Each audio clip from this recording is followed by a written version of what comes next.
Halo Fitness Mania, kali ini saya akan membahas tentang kesalahpahaman orang tentang beranggapan bahwa semakin usia kita semakin meningkat, berarti ada sebuah kepastian di sana bahwa kita itu akan semakin sakit, akan semakin lemah.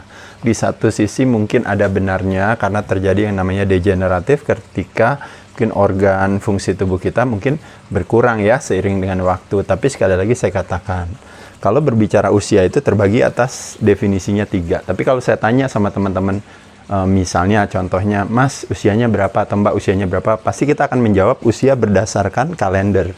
Ini yang disebut dengan namanya usia kronologis. Teman-teman, jangan kaget setelah habis nonton video saya, teman-teman akan menjadi lebih tua 15 menit usia kronologis. Jadi usia kronologis nggak bisa dibahas, teman-teman. Udah pasti makin hari kita makin tua. Tapi ada yang disebut dengan namanya usia biologis. Nah, usia biologis ini tergantung apa, teman-teman? Tergantung dari yang namanya ulah perilaku kita. Nah, mungkin nggak setiap orang itu memiliki usia kronologis mungkin usianya tinggi, tapi ternyata usia biologisnya lebih rendah daripada psikologis mungkin, daripada kronologis mungkin nggak, Des? Betul, karena pola perilakunya, olahraganya, pola makannya, istirahatnya, cara pandangnya, dan sebagainya. Begitupun bisa juga nggak kalau kronologisnya masih muda, tapi biologisnya tua? Bisa jadi. Nah, jadi yang lebih signifikan di sini sebenarnya adalah biologis, teman-teman di sini. Ini yang kalau istilahnya orang bilang, bukan tergantung nasib daripada sebuah sel, bukan tergantung daripada inti sel, tapi dinding sel. It's environment. Bukan tergantung daripada genetik, tapi expression of genetics. Jadi expression of genetics itu sifatnya analog, genetik sifatnya digital. Nah, jadi kira-kira ini menjadi sesuatu yang penting. Selain itu juga adalah apa? Cara pandang kita terhadap hidup kita. Makanya ingat yang saya sering katakan kepada teman-teman, ingin merubah hidup kita, ingin merubah dunia, dunia dan hidup kita tidak akan berubah. Tapi ketika merubah cara pandang kita terhadap dunia dan hidup kita, maka apa yang terjadi? Seketika dunia dan hidup kita berubah. Ya, jadi sekali lagi, dua hal tersebut inilah yang menjadi seharusnya menjadi modalitas bagi kita untuk bilang bahwa ternyata usia itu tidak ada masalah. Dan uniknya kalau kita berbicara usia itu kadang-kadang diasosiasikan sebagai sesuatu yang melemahkan. Contohnya misalnya, kalau tua itu artinya apa? 1, katanya tua itu artinya biasanya keriput. 2, biasanya tua itu apa? Pelupa. 3, tua itu misalnya keropos, tulang misalnya. 4, misalnya tua itu apa? Sakit-sakitan atau misalnya lemah gitu ya. Dan yang terakhir misalnya tua, misalnya apa lagi? Satu lagi, coba. Tua misalnya mungkin ya, misalnya rambut rontok gitu ya, atau misalnya botak dan kebotakan dan sebagainya. Nah, kita lihat di sini. Takut nggak kalau kita mengasosiasikan tua dengan arti atau asosiasi yang melemahkan tersebut? Takut nggak kita? Kita nggak looking forward terhadap tua. Tapi ketika kita punya yang menguatkan hati definisi daripada tua. 1, tua itu adalah lebih sabar. Tua lebih bijaksana. Tua lebih, 3, kalau secara ekonomi katanya lebih mapan misalnya. 4, tua itu menjadi lebih apa lagi? Lebih cerdas. 5, tua itu menjadi lebih apa lagi misalnya? Apalagi, Des, misalnya? Awet muda. Awet muda mungkin nggak bisa ya, tapi kira-kira pemahaman tentang tua itu adalah sesuatu yang justru mungkin lebih pemaaf misalnya. Contohnya ya. Nah, jadi teman-teman lihat di sini, betapa asosiasi yang menguatkan hati ini, akhirnya kita bisa bilang, istilahnya, I'm looking forward to be old. It's okay. Kenapa? Karena saya akan mendapatkan kebermanfaatan ini. Apa yang kita fokuskan di sana, tenaga kita tersalurkan. Ketika kita berfokus kepada ini, maka apa yang terjadi? Terutama kalau kita ngomongin cowok. Sama cewek juga sama sih. Tapi kali ini saya akan ngebahas cowok karena kita akan ngomongin soal hormon pertumbuhan ya. Cowok kebanyakan pada takut tua. Kalau cewek takut tua karena takut kehilangan kecantikannya. Kalau cowok takut tua karena takut kehilangan performanya katanya ya. Nah, salah satu performanya itu kadang-kadang berhubungan dengan bukan hanya dalam hal bekerja dan sebagainya, tapi juga yang berhubungan dengan seksual. Nah, seksual itu nanti hubungannya dengan produksi hormon pria kita yang nanti akan seolah-olah dianggap menurun. Makanya kenapa ada sebuah yang namanya mentalitas ngobat gitu, atau drug mentality, beranggapan adalah bahwa kalau saya semakin tua, berarti saya harus cari apa yang bisa bikin saya menjadi lebih tetap bugar, tetap sehat, awet muda, dan sebagainya. Nah, mentalitas itu sebenarnya yang kalau bisa kita ganti. Yuk, sekarang kita bahas tentang konsep yang namanya bagaimana meningkatkan yang namanya hormon pertumbuhan kita secara alami. Tapi yang kita lakukan maunya secara artifisial terus ya, karena mudah dan gampang. Tapi yang gampang itu biasanya nanti kita harus hidup dengan konsekuensinya. Nah, beberapa fungsi daripada sebenarnya hormon pertumbuhan itu, teman-teman sekalian, kembali lagi kan teman-teman tahu ya, waktu kita lagi kecil, bayi, lalu jadi remaja dan dewasa, itu kenapa kita bentuknya berubah, kita tumbuh dan berkembang menjadi lebih kuat, tulangnya jadi lebih kuat, ototnya jadi lebih banyak, lalu juga bentuknya mungkin jadi lebih baik dan sebagainya, karena keberadaan si hormon pertumbuhan tadi yang mempromosikan terjadinya human growth tersebut ya. Selain itu juga fungsi daripada growth hormone itu adalah antara lain adalah memobilisasi energi atau tenaga, terutama kalau pada saat kita puasa ya teman-teman, akan lebih optimal lagi tuh gitu. Dan itu nanti salah satu yang dimobilisasi itu adalah proses pembakaran lemak itu sendiri ya. Itu peran human growth hormone itu menjadi penting karena dia biasanya berkebalikan dengan keberadaannya si insulin. Lalu yang ketiga adalah, nah ini juga salah satunya, jadi sparing hormone gitu. Jadi dengan human growth hormone hadir waktu kita puasa, kan biasa cenderung terutama anak-anak fitness bilang, aduh saya takut nanti kalau saya puasa ntar otot saya hilang. Justru yang terjadi enggak, dia akan spare, dia akan tahan ya.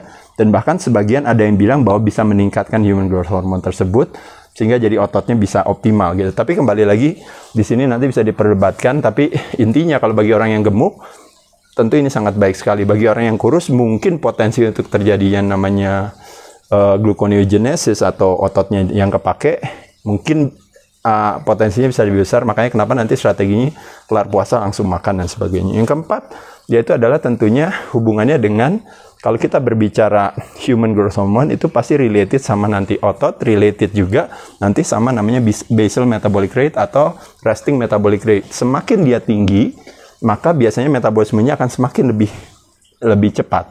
Nah, ini hubungannya dengan apa? Ada hubungannya dengan keberadaan si massa otot tersebut atau yang dikenal dengan namanya resistance training. Makanya resistance training adalah salah satu kunci strategi alami buat meningkatkan human growth hormone secara tanpa sebuah ketergantungan. Lalu human growth hormone akan membantu apa? Membantu yang namanya fat loss atau yang dikenal dengan namanya lipogenesis atau lipolisis itu. Selain itu juga human growth hormone kalau kita meningkat, pada saat itu akan mengoptimalkan mood kita jadi lebih oke, fokus kita lebih baik, energi kita jadi lebih tinggi. Nah, yang nomor 7 adalah tentunya cowok ya, libidonya akan lebih optimal. Nah, akhirnya kita membuat satu pemaknaan seolah-olah terjadilah sebuah proses penghambatan penuaan di sana. Selain itu juga dengan keberadaan human growth hormone juga salah satunya kalau kita puasa juga itu biasanya sinergis, human growth hormone-nya naik, brain derived neurotropic factor-nya juga naik. Nah, inilah justru dua modalitas yang diperlukan untuk mengirim signal kepada si sel di dalam tubuh kita untuk menciptakan brain new cells baru, new synapses, new connection dan sebagainya. Itu hubungannya dengan keberadaan si HGH dan BDNF tadi. Dan yang terakhir yang tadi Desi bilang, yaitu adalah bahwa membayangkan ibaratnya ini adalah is a fountain of youth gitu ya. Jadi kayak air mancurnya gitu. Jadi atau tempatnya. Jadi kita akan awet muda kalau seandainya production-nya itu gitu tetap tinggi. Nah, tapi karena proses penuaan, usia semakin meningkat terjadi degeneratif, kok kenapa kita merasa terjadi pengurangan di sana? Nah, disinilah makanya kenapa saya katakan tadi salah satunya adalah ada peran-peran tertentu yang bisa kita lakukan. Nah, kebanyakan dari teman-teman sekalian yang tadi saya katakan ada sebuah mentalitas namanya drug mentality tadi ya. Drug mentalitas itu adalah selalu beranggapan adalah bahwa jawaban daripada sehat itu adalah saya harus membeli sesuatu di luar sana yang akan membantu saya. Nah, makanya kenapa konsep yang paling mudah dan murah dan yang paling gampang dan kita membuat satu lompat ke dalam satu kesimpulan seolah-olah bahwa itulah jawaban hari ini sementara gitu, yaitu adalah dengan injection si human growth hormone tadi. Nah, problemnya adalah dengan melakukan ini atau juga sekarang ini Ada yang dikenal dengan namanya program-program seperti hormone replacement therapy. Sebenarnya bukan salah ya, sekali lagi seperti saya katakan tadi, membenar gunakan obat bukan menyalahgunakan obat. Jadi jangan salah paham di sininya.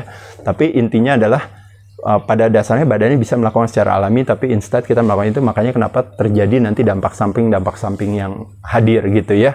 Jadi nanti terjadi yang namanya tingkat aggression kita jadi lebih tinggi. Jadi kita biasanya jadi lebih hyperactive atau kadang-kadang jadi moody, jadi cepet ini. Padahal kan sebenarnya kebalikannya. Kalau secara alami human growth hormone naik, malah kita jadi lebih moodnya lebih enak. Kalau ini kebalikannya, malah gampang marah, nanti sering ribut dan sebagainya. Teman-teman akan bisa lihat berbagai case-case ketika banyak orang menggunakan tambahan gitu ya, termasuk anabolic steroids dan sebagainya, dikombinasikan dengan performance enhancement plus ditambah human growth hormone. Nah pada saat itu akhirnya sering orang-orang yang on drugs tersebut akhirnya jadi punya masalah-masalah yang nanti related to criminality dan sebagainya, KDRT dan sebagainya, itu sering terjadi.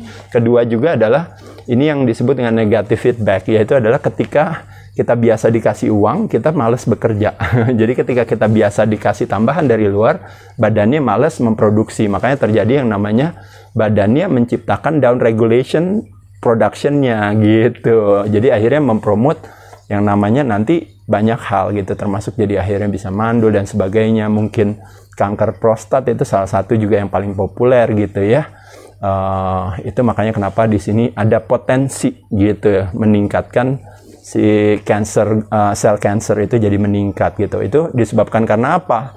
Disebabkan karena yaitu tadi banyak hal yang pola perilakunya kita tidak kita sesuaikan, tapi akhirnya kita malah pakai, apalagi di-combine antara HGH plus ditambah kitanya sendiri udah resistensi insulin gitu ya. Jadi bisa bayangin itu jadi is double impact gitu ya. Jadi rekomendasinya sekali lagi, saya udah bicara banyak tentang yang namanya intermittent fasting atau puasa. Kebermanfaatannya puasa itu akan meningkatkan, nah istilahnya nih dikatakan tadi, justru akan meningkatkan production tersebut bisa up to 2000, itu banyak banget gitu.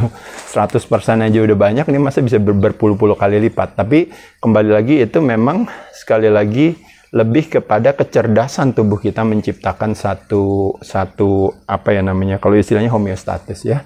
Lalu yang kedua yaitu adalah, nah ini yang paling penting kalau menurut saya, melakukan aktivitas latihan beban gitu ya. Terutama salah satunya bagi yang gemuk, lakukan fasted weight sama fasted cardio. Jadi artinya pada saat sebelum buka puasa paginya atau siangnya, setelah melakukan ini teman-teman lakukan latihan beban. Latihannya kira-kira di medium sama high intensity ya. Intensitas dalam latihan beban itu bisa macam-macam, yaitu adalah lebih kepada bukan berapa besar bebannya, bukan berapa kali ngangkatnya, tapi berapa stres yang kita tujukan kepada otot yang kita targetkan. Makanya kenapa kalau push up kita rasain biar ototnya benar-benar kerasa ya. Waktu dorong badannya ke atas, bukannya mendorong badan ke atas, tapi membayangkan ibaratnya menekan lantai ke bawah. Jadi lebih berat lagi. Temponya yang tadinya turun pelan, rasain baru naiknya normal. Turunnya pelan, rasain jadi lebih kerasa. Begitupun juga pada saat squat, waktu naik, membayangkan kita menekan lantai ke bawah. Jadi ototnya kerjanya jadi lebih keras dan seterusnya ya. Lalu yang ketiga adalah perannya daripada kualitas istirahat yang baik ya, tidur ya.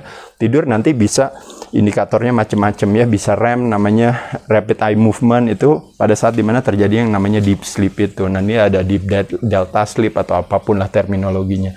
Di sini yang dikatakan bahwa 85% daripada terjadi rilisnya human growth hormone itu terjadi pada saat tidur. Makanya ada istilah orang bilang latihan untuk menstimulasi pada saat tidur badan tumbuh dan berkembang. Lalu selain itu juga kalau bisa tentunya kurangi gula lah teman-teman ya, sehingga jadi insulin turun, udah pasti production HGH-nya naik ya. Nah ini juga berhubungan juga, ini makanya kenapa low carbs diet. Teman-teman udah lihat di video saya begitu banyak saya bahas tentang karbo yang rendah ya gitu. Tentu harus diimbangi dengan lemak yang lebih tinggi, tapi dengan catatan lemaknya bukan yang refined tapi atau yang olahan, tapi lemak yang alami. Lalu stres tentunya, nah ini tadi hubungannya dengan usia psikologis kita, cara pandang kita ya, punya satu rasa bersyukuran tinggi, keikhlasan ya, kesabaran, itu akan menurunkan kortisol kita ya. Kebalikannya kortisol meningkat, gula darahnya naik, insulinnya naik, HGH-nya malah turun gitu. Karena kembali lagi insulin dan HGH adalah sama-sama merupakan yang namanya mobilizer daripada si energi tersebut. Jadi dia kerjanya berbanding terbalik ya. Yang keenam, cara gampang daripada puasa itu ya adalah 3 jam sebelum tidur kita nggak makan, mungkin 3 jam minimal sebelum setelah bangun itu kita tidak makan. Nah, makanya skip breakfast. Nah, ketika skip breakfast pada saat itu insulin turun, HGH-nya naik. Kalau kita latihan lagi lebih optimal lagi. Nah, teman-teman kayak gitu ya. Lalu yang ketujuh yaitu adalah kalau bisa, nah ini strateginya yang tadi barusan saya bilang ya, jadi 3 jam sebelumnya itu kita lakukan. Lalu yang ke-8, nah mungkin sekali lagi ada istilah yang mengatakan hati yang gembira menyembuhkan. Ingat ya teman-teman, karena hubungannya lagi nanti pasti dengan ini, dengan kortisol, hubungan dengan insulin, hubungan dengan HGH. Nah, karena ini berhubungan juga dengan nafas, nafas berhubungan dengan aktivasi sistem syaraf. Jadi kalau kita didominasi oleh parasympathetic nervous system, yang relax respon, makanya akan optimal. Terjadi yang namanya mode rest and digest. Makanya kenapa production human growth hormone-nya terjadi. Kebalikannya kalau kita stres, nah ya tahu ya, jadi stress respon akhirnya fight or flight. Akhirnya selnya akan memproteksi, bukannya kebalikannya tumbuh dan berkembang. Lalu yang ke-9 yaitu adalah bagaimana untuk meningkatkan human growth hormone, tentunya adalah dengan mengurangi kadar lemak. Makanya dengan tadi melakukan aktivitas low carbs, melakukan puasa, melakukan aktivitas latihan beban kombinasi dengan kardio, memilih sumber makanan yang alami. Nah, pada saat itulah makanya kenapa terjadi hal tersebut.